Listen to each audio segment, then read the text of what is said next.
बहुत बड़ा बयान है राशिद रिजवी साहब। जिस तरह से ईरान की तरफ से मुस्तकिल जो बयानात आ रहे हैं और वो बयानात हवा में नहीं है, मैं समझता हूं उसके पीछे एक बहुत बड़ी तैयारी है, बहुत बड़ी स्ट्रेटजी है, बहुत बड़ा मंसूबा है। और आप ये देखिए कि सऊदी ने इजराइल को या अमेरिका को साफ साफ मना कर दिया है। राशिद रिजवी साहब, तो ये जो बयान है शेख अलकाबी का कि अपनी कब्रें तैयार कर लो, अमेरिका के पास जितना वो लेकर के आएगा उसको उतने ही एसेट में लाना है, और अमेरिका को जो एक्स्ट्रा मदद चाहिए होगी उसके लिए उसको डिपेंड होना पड़ेगा ब्रिटेन पे, फ्रांस पे, या उसके यहां से भी जो आएगा उसमें बहुत टाइम लगेगा। कम से कम 8 से 10 घंटे लगेंगे अमेरिका से वो मदद आने में, इनके वॉर कैरियर तक। तब तक ईरान इनका पूरा खेल कर देगा। तो ये उतनी मजबूती से वहां पर रह करके नहीं लड़ सकते। हमारा जो डिफेंस है कोई भेद नहीं सकता। हम दुनिया की सबसे सुरक्षित देश हैं। हमारा आयरन डोम ऐसा है कि जो एक चिड़िया भी इधर आएगी तो उनको उड़ा देगा वो। अब उसी इजराइल को ईरान ने तहस नहस कर के दिखा दिया कि तुम अभेद नहीं हो, हम जब चाहेंगे तुमको कब्रिस्तान में बदल देंगे। अमेरिका भी यही हामी में सवार था, लेकिन अमेरिका को अब एहसास हो रहा है कि कहीं ऐसा न हो कि हम हमला करें और इधर हमको तबाह समंदर में किया जाए और ये लड़ाई कहीं अमेरिका तक न पहुंच जाए।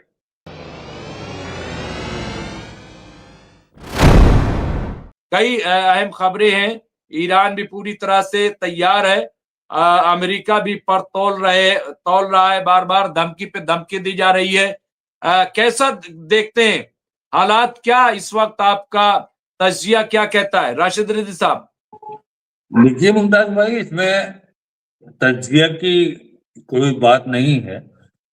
खुला खेल फर्रुखाबादी डोनाल्ड ट्रंप का चल रहा है, और डोनाल्ड ट्रंप की एक ही सोच है कि जो छोटे छोटे देश हैं उनके एसेट्स को लूटो।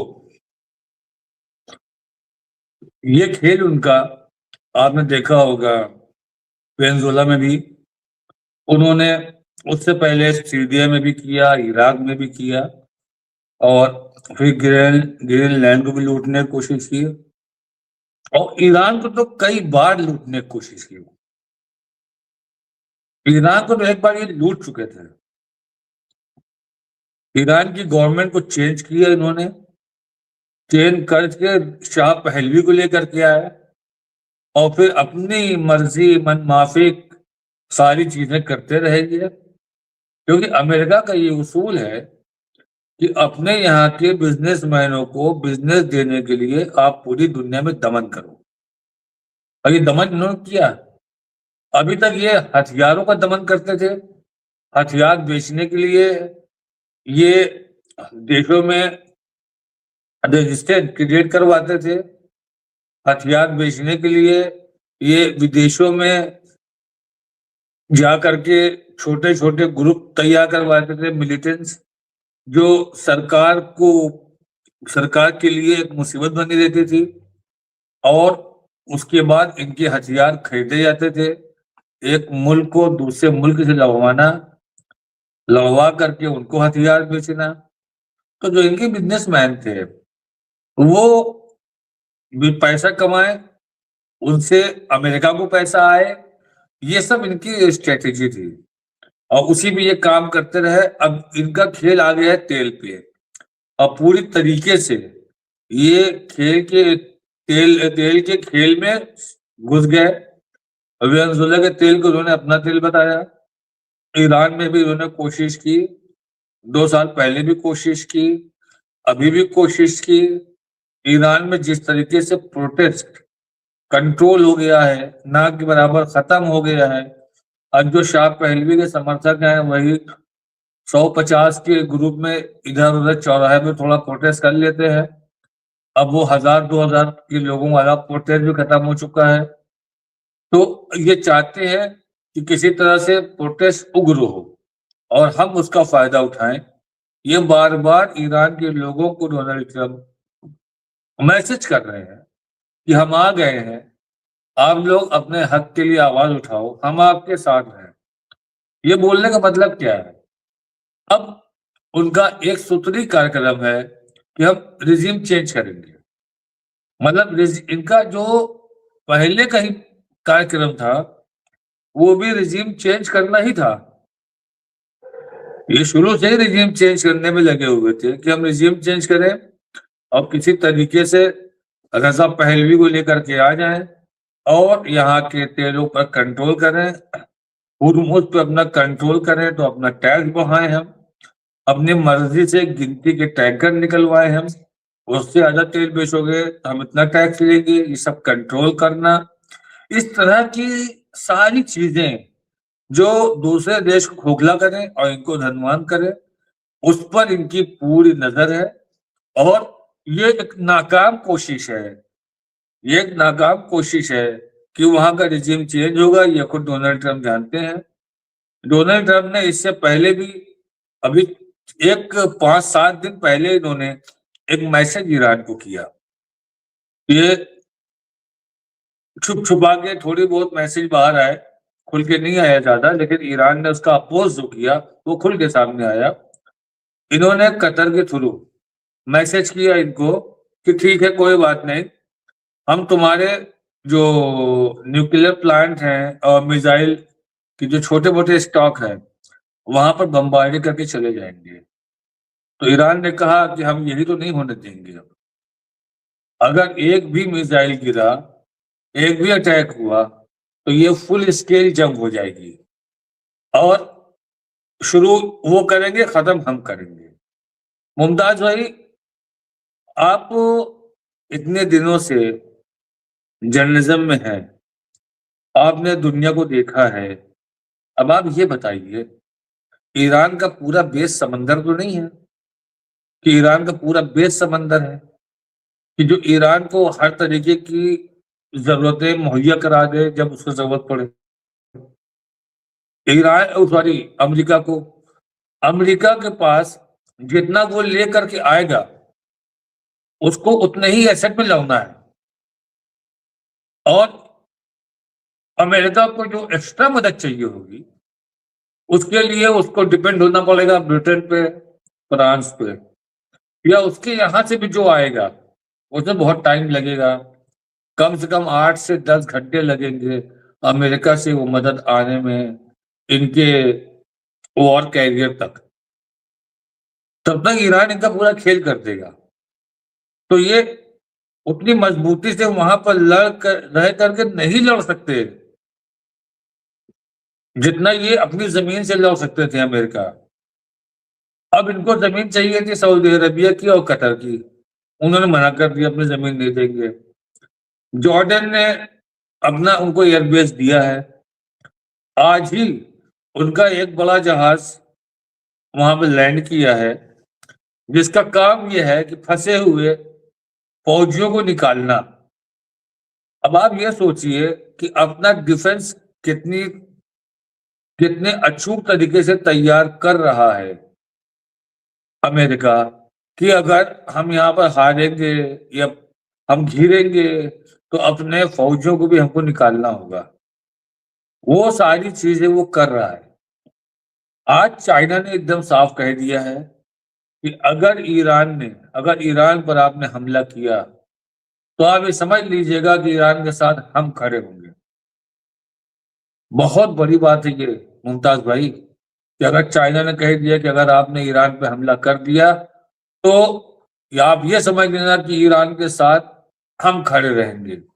रूस बोल चुका है कि हम ईरान के साथ हर तरीके से हैं। तो बड़ा बयान आया राशिद रिजवी साहब, मैं रोकूंगा अपने तमाम जो यहाँ पे नाजरीन हैं और उन्हें मैं बता दूं, एक बड़ा बयान जयदीप सिंह बुंदेला साहब ने अपडेट किया है। शेख अलकाबी ने कहा है कि अपनी कब्रें तैयार कर लो, क्योंकि अगर लड़ाई शुरू हुई तो जिसने शुरू की होगी वो उसे खत्म करने वाला नहीं होगा, और अपनी कब्रें तैयार कर लो और पहले ही कहा था कि फारस के कब्रिस्तान में आपका स्वागत है। ये ईरान ने बाकायदा पोस्ट लगाए थे। तो ये इस वक्त की बड़ी खबर है। आप देखिए बड़ा बयान यहाँ पे कि क्या कहा है, अपनी कब्रें तैयार कर लो। मैं समझता हूं ये बहुत इंपॉर्टेंट है और मैं तमाम अपने साथियों से जो जुड़े हुए हैं आपकी मदद से गुजारिश है कि लाइक के साथ साथ इसे शेयर भी कर दें ताकि ज्यादा से ज्यादा लोगों तक ये पहुंच जाए, ज्यादा से ज्यादा लोग हमसे जुड़ सके, क्योंकि बहुत इंपॉर्टेंट यहाँ पे है। तो ये बहुत बड़ा बयान है राशिद रिजवी साहब। जिस तरह से ईरान की तरफ से मुस्तकिल जो बयानात आ रहे हैं और वो बयानात हवा में नहीं है, मैं समझता हूं उसके पीछे एक बहुत बड़ी तैयारी है, बहुत बड़ी स्ट्रेटजी है, बहुत बड़ा मंसूबा है। और आप ये देखिए कि सऊदी ने इजराइल को या अमेरिका को साफ साफ मना कर दिया है राशिद रिजवी साहब। तो ये जो बयान है शेख अलकाबी का कि अपनी कब्रें तैयार कर लो, इसको कितना अहमियत देते हैं राशिद रिजवी साहब? मुमताज भाई, शेख अलकाबी का कहना कोई गलत नहीं है। ये 100% सही है कि अरब सागर इनके लिए कब्रगाह बन जाएगा अगर इन्होंने किसी भी तरीके की हिमाकत शुरू की। आज बुरी तरीके से फंसे हुए हैं डोनाल्ड ट्रंप कि न तो सोच रहे हैं कि अगर हम पीछे आते हैं तो जो हमने वेनेजुएला से कमाया था वो ईरान में गवा देंगे हम, और अगर हम अटैक करते हैं तो फायदा हमको मिलेगा नहीं मिलेगा इसकी गारंटी नहीं है, लेकिन नुकसान बहुत बड़ा उठाएंगे हम। तो अपने आप को अभी कहीं पर जस्टिफाई नहीं कर पा रहे हैं डोनाल्ड ट्रंप। एक और न्यूज आपने शायद सुना हो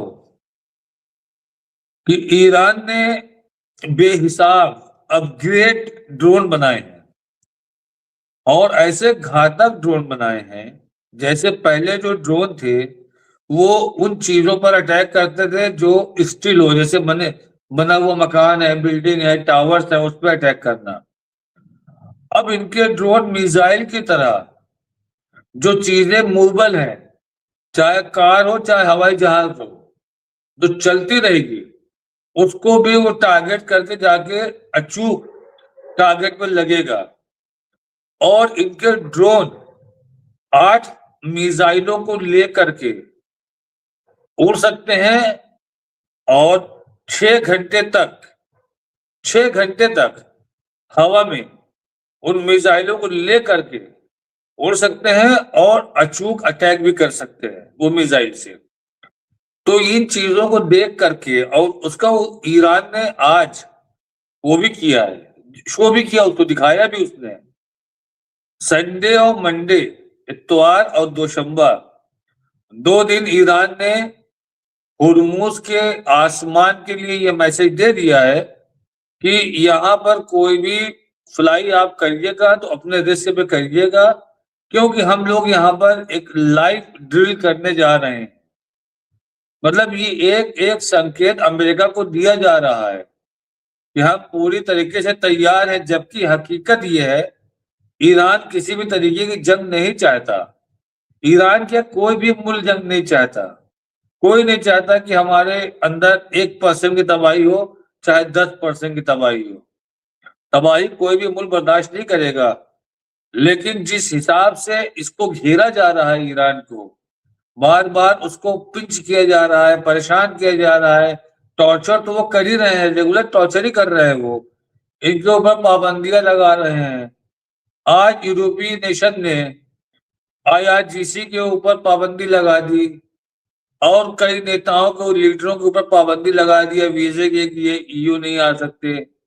IRGC से जुड़े हुए लोग EU नहीं आ सकते, उनको वीजा नहीं मिलेगा। तो एक एक पाबंदियां भी लगाई जा रही हैं। अब आप सोचिए, जियो पॉलिटिक्स पे आप आइए। अब यही यूरोप के लोग अभी डोनाल्ड ट्रंप से नाराज थे ग्रीनलैंड को लेकर के, और ग्रीनलैंड को लेकर के वो अमेरिका से लड़ने तक को तैयार हो गए थे। लेकिन आज देखिए वो पाबंदी लगा रहे हैं ईरान पे। तो यूरोपीय नेशन का कोई नुकसान नहीं है ईरान से, यूरोप के किसी भी कंट्री का कोई नुकसान नहीं किया ईरान ने। लेकिन चूंकि वो अमेरिका के हामी रहे हमेशा के, चाहे वो इनकी नाटो इन्हीं की है, चाहे इन्होंने इराक को तबाह किया हो, चाहे इन्होंने लीबिया को तबाह किया हो, इन्होंने साथ मिलकर कदमताल किया है और इन मुल्कों को तबाह किया है। तो आगे भी इनका गठजोड़ साथ में बना है। पाबंदी लगाना ये अमेरिका का ही इशारा है। तो अभी हम बात कर रहे थे ड्रोन की, और ड्रोन के बाद आप मिसाइल पे आइए। अमेरिका ईरान ने जब इजराइल पे अटैक किया था तो ये ईरान ने कहा था कि ये हमारे जो पुराने रखे हुए स्टॉक हैं हमने उनको यूज किया है, अभी जो हमारे नए अपग्रेडेड है अभी हमने उनका इस्तेमाल ही कहाँ किया है। और जहां तक कि मेरे ख्याल से आखिर के 2 दिनों में जो इस्तेमाल हुए हैं वो अपग्रेडेड ही रहे होंगे, क्योंकि उन्हीं मिसाइलों ने इजराइल में बहुत तबाही मचाई थी। तो अमेरिका ये जानता है कि किसी भी तरीके का भ्रम फैला करके हम ईरान के ऊपर सवार नहीं हो सकते, जैसे कि इजराइल भी ये भ्रम फैलाए हुए था कि हम अचूक हैं, हमारा जो डिफेंस है कोई भेद नहीं सकता, हम दुनिया की सबसे सुरक्षित देश हैं, हमारा आयरन डोम ऐसा है कि जो एक चिड़िया भी इधर आएगी तो उनको उड़ा देगा वो। अब उसी इजराइल को ईरान ने तहस नहस कर के दिखा दिया कि तुम अभेद नहीं हो, हम जब चाहेंगे तुमको कब्रिस्तान में बदल देंगे। अमेरिका भी यही हामी में सवार था, लेकिन अमेरिका को अब एहसास हो रहा है कि कहीं ऐसा न हो कि हम हमला करें और इधर हमको तबाह समंदर में किया जाए और ये लड़ाई कहीं अमेरिका तक न पहुंच जाए। तो डोनाल्ड ट्रंप के लिए आसान नहीं है रशिया और चाइना के साथ लड़ने के लिए। और ये भी आप देखिएगा, अगर जंग शुरू होगी, यही ब्रिटेन, यही फ्रांस, यही कनाडा साथ में आके खड़े हो जाएंगे अमेरिका के, लेकिन ये सब चाइना और रशिया के सामने कुछ नहीं है। ये पूरा यूरोपीय नेशन और ये खड़े हो जाएंगे अमेरिका के साथ, इजराइल के साथ। तो रूस और चाइना एक बहुत बड़ी ताकत बन चुका है इनके आगे। बस अब जो मजे लेंगे वो अरब देश मजे लेंगे, अरब देश ही मजे लेंगे बैठ करके कि हमको अपना अगला सरदार किसको मानना है। और जिस तरीके से घेराबंदी मुमताज भाई हो रही है समंदर की, तो कुछ तजिया निगारों का यह कहना है कि ये घेराबंदी से ईरान के तेल को बाहर जाने से रोकने के लिए भी किया जा सकता है, ताकि ईरान को और अमेरिका कमजोर करे, अपनी शर्तों को मानने पर मजबूर करे। तो लेकिन आप ये देखिएगा, अगर ईरान का तेल नहीं जा पाएगा तो फिर अरब के किसी देश का तेल नहीं जा पाएगा, वो चाहे बहरीन हो, चाहे कतर हो, चाहे ओमान हो, चाहे सऊदी अरबिया हो। तो नुकसान तो अमेरिका का यहां भी है कि अरब देशों से उनके ताल्लुकात और खराब हो जाएंगे। तो जो हालात क्रिएट कर लिए हैं अमेरिका ने अपने आप को इस तरह से फंसा करके, उसको अब वहां से निकलना मुश्किल लग रहा है। और जहां तक हमको ऐसा लगता है कि यहां से निकलने के लिए अमेरिका सहारा या तो टर्की का लेगा, या कतर का लेगा, या फिर भारत को बीच में लाने की कोशिश करेगा कि भारत के जरिए बीच की कोई बात निकले, कोई रास्ता निकले। क्यों था सही? ये सही है कि बीच का रास्ता निकले, बातचीत हो, ये तमाम चीजें हैं।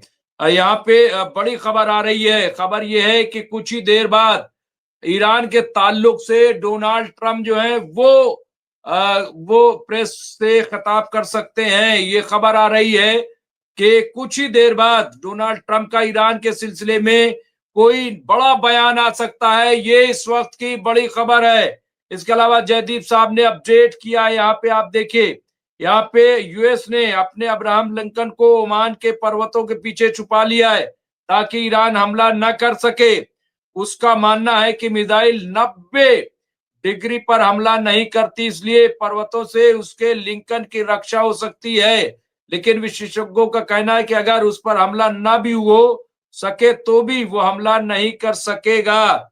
ये आप देखिए, यहाँ पे बड़ी खबर ये है कि खौफ का माहौल अमेरिका में भी है, ऐसा लग रहा है। और ये आप ड्रिल देख सकते हैं किस तरह से ईरान, मैं आपको दिखा रहा हूं, तैयारी कर रहा है